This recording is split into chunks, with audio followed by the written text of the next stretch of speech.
Principles of principles. Firstly, what are principles?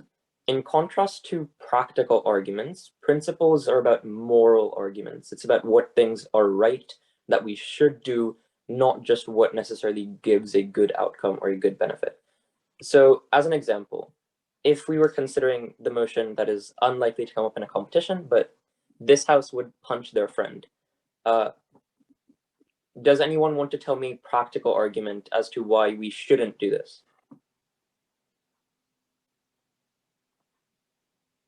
Interactive time. Anyone? Just Your friend will probably get mad and like not be your friend anymore, so yeah. loses. Yeah, exactly. So your friend might be upset at you and they might punch you back. That's a practical argument why you shouldn't punch your friend. But a principal argument as to why you shouldn't punch your friend is because you have a special relationship with them and there's trust and obligation between you two. Your friend allows you to come up to them without, being suspicious. And so you should honor that trust by not violating it. And therefore it would be morally wrong to punch your friend.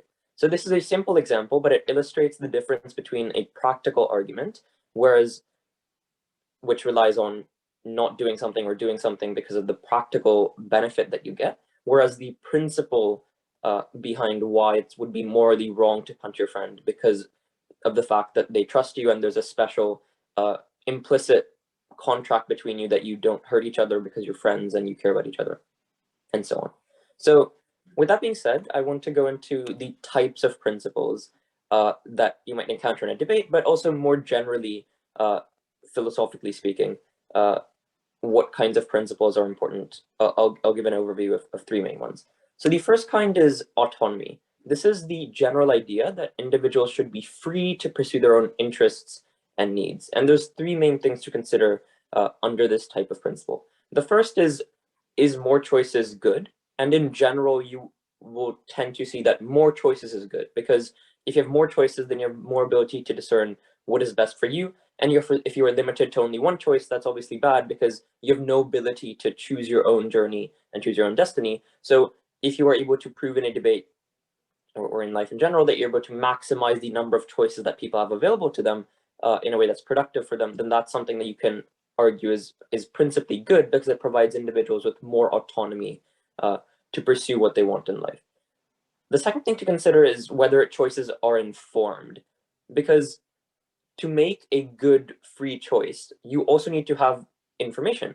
If you are told incorrectly about the choices that you have, then perhaps that choice isn't legitimate, and there should be some restrictions made to make sure that you are making good decisions, because if you are misinformed about the information that you are given, then you are unlikely to make a choice that is good for yourself objectively. The third thing to consider are coerced choices. So are there factors that are coercing individuals to act certain ways? And therefore, should we eliminate certain choices from them? So as an example, you might have a motion, this house would ban cosmetic surgery, because even though cosmetic surgery is another choice and it maximizes choices by giving people more choice, you might argue on the proposition that cosmetic surgery is a coerced choice, that the beauty standards that are enforced through society and through pop culture and through media are something that make people feel unsatisfied with their own bodies and make them want to pursue cosmetic surgery, even if it's not good for them, it's not healthy, and in the long term, it won't help them. And therefore, this is a coerced choice that we shouldn't allow individuals. So that's another consideration to take into account when you're considering whether making a particular choice is legitimate.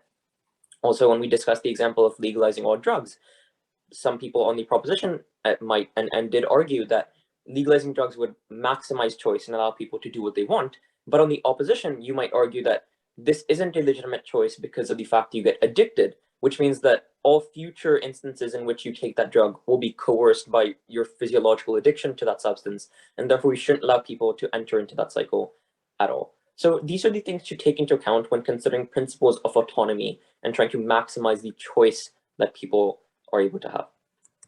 The second consideration or the type of principle is rights. These aren't things that we like or things that we think are beneficial practically, but rather things that we believe are absolute. So the types of rights that we're considering are civil or political rights and legal rights. And it's important in these contexts to understand and to explain in a debate why a right exists. So for example, we all have the right to vote, but where does that right come from? It would be important in a particular debate where arguing about whether some people should have voting rights or some people shouldn't, as to where that right comes from and why then a certain group of individuals should be given the right to vote. So a reason as to why you could argue people have the right to vote would be that we don't choose the state into which we are born. And so it would be unfair for the state to have a disproportionate or asymmetric amount of control over our lives through things such as laws, through things such as restrictions on our freedoms and autonomy, without us as individuals having the ability to reflect back on the state through a democratic process. So that keeps a balance that prevents tyranny, because the state is unable to entirely control us without us having some ability to reflect back on that state and control what kinds of laws exist, what kinds of restrictions are going to act on our autonomy. So that's a principled analysis as to why the right to voting exists, and that might be used to explain why certain individuals should have the right to vote, whereas certain individuals shouldn't. So in these particular instances, it's about the rights that are given to individuals and the kinds of obligations and the root of that right. The final thing is reparations. And obviously there's lots of different types of principles. I'll just go through three big ones that tend to come up in debates and in the wider world. This is the principle of reparations. And the main goal here is to show that an obligation exists presently to right a wrong that occurred in the past.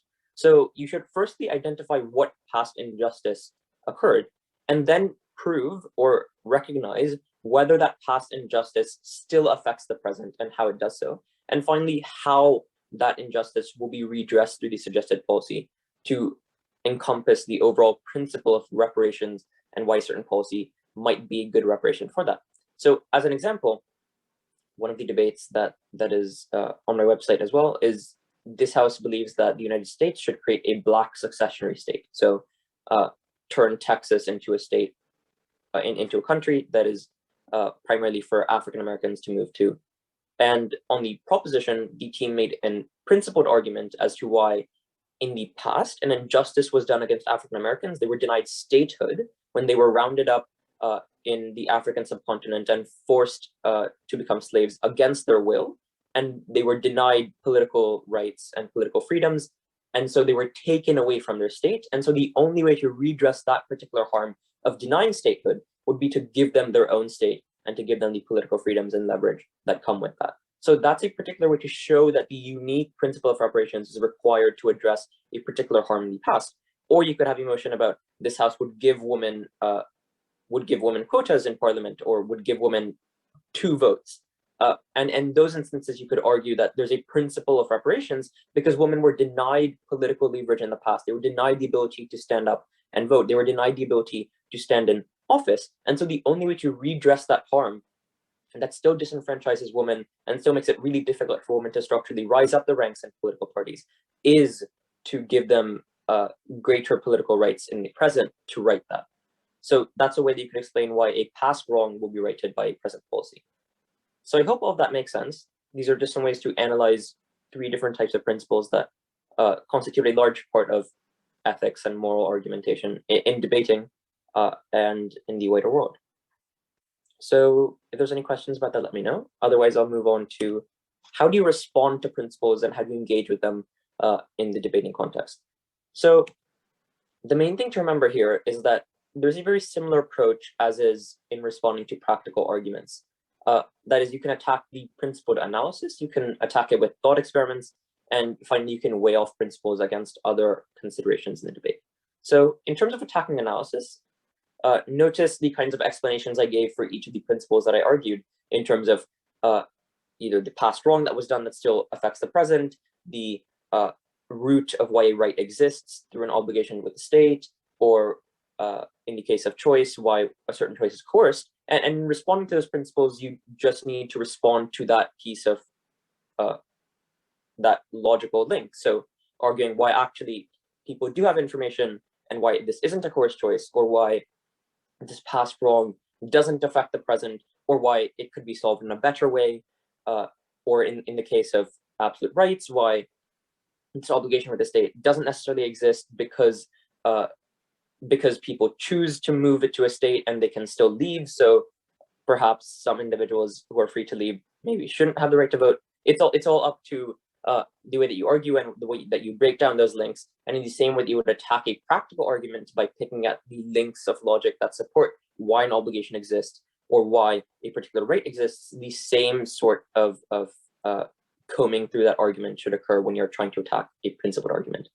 The second thing is thought experiments. And these are really the main way through which you illustrate principles and demonstrate why they're important or why they're not as important. And these just vary a lot throughout debate and the kind of debate that's occurring, but trying to find an analogy or a thought experiment that embodies that same principle to show whether that principle is either just unfair and slightly absurd, or whether it should be supported. This completely depends throughout the debate, and there's some examples. So for a motion about this house supports save your siblings, or this house would ban save your siblings. Save your siblings are in vitro children that were born just so that some sort of surgery, such as a stem cell transplant or an organ donor, could be used to save a child that has already been born. So let's say a child is born who has some sort of disability or disease and they might die. So another baby is born such that their stem cells, for example, could be used to fix that problem.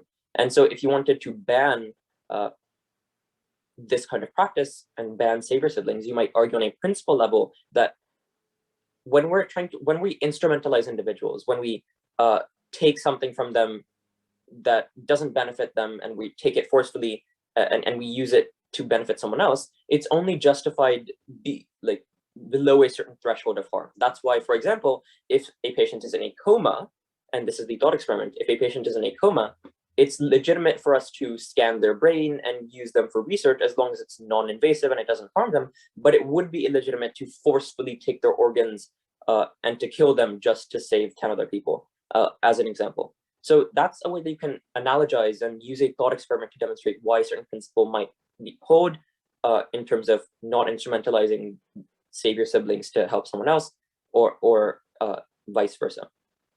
The final thing is weighing off principles. So as you would weigh off practical arguments and explain why one practical argument matters more than the other, the same is true for principles.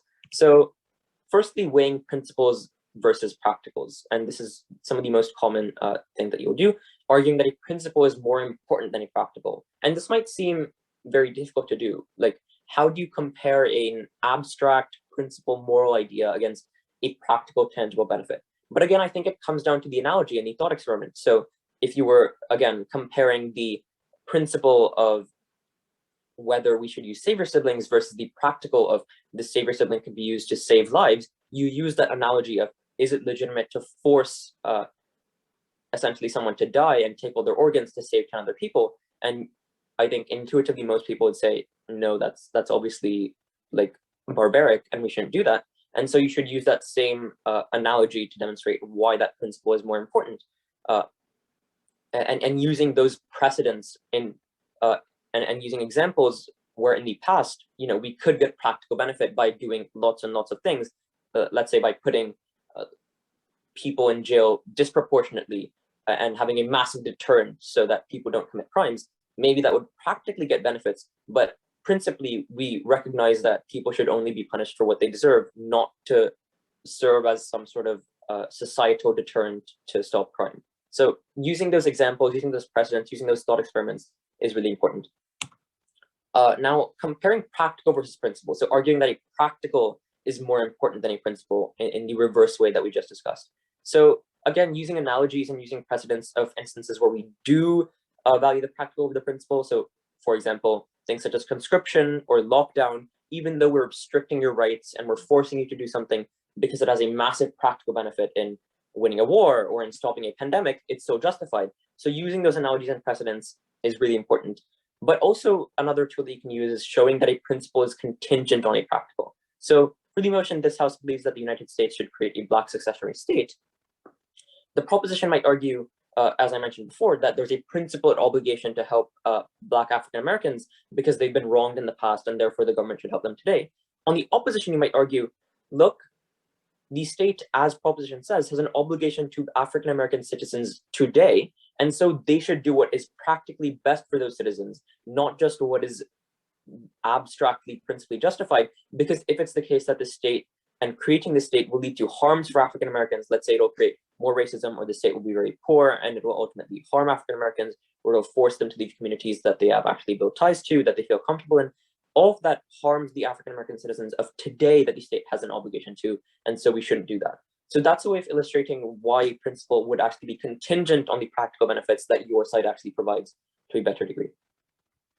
The final thing is comparing principles against principles and weighing off principles. And again, I think this often comes down to the analogies and the thought experiments.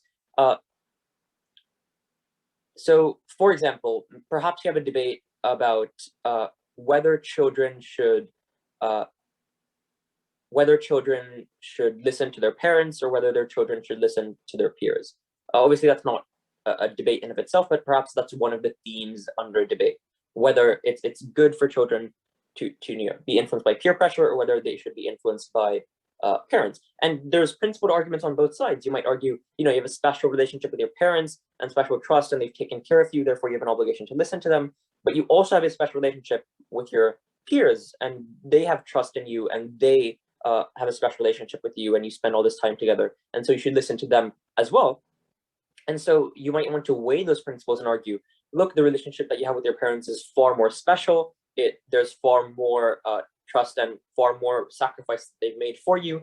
And so you have a greater obligation to listen to your parents compared to listening to your friends, because this nature of that relationship is far stronger when it comes to your parents versus when it comes to your friends, given the unconditionality, given the sacrifices that they made, etc., etc. So that's a way to weigh the principle in terms of who do you have a special obligation to that's stronger than another individual that you might not have an obligation to, even though you might have obligations in two opposing directions. Which one of those is stronger? So that's a potential way that you could weigh principles. Again, for all of these instances of weighing, it's probably very hard for you to grasp what I mean in abstract, but just keep in mind that you should use thought experiments, you should use this notion of special obligation, and when that particular instance of that debate will come up, then you'll probably be able to identify what the important thing that you need to do is.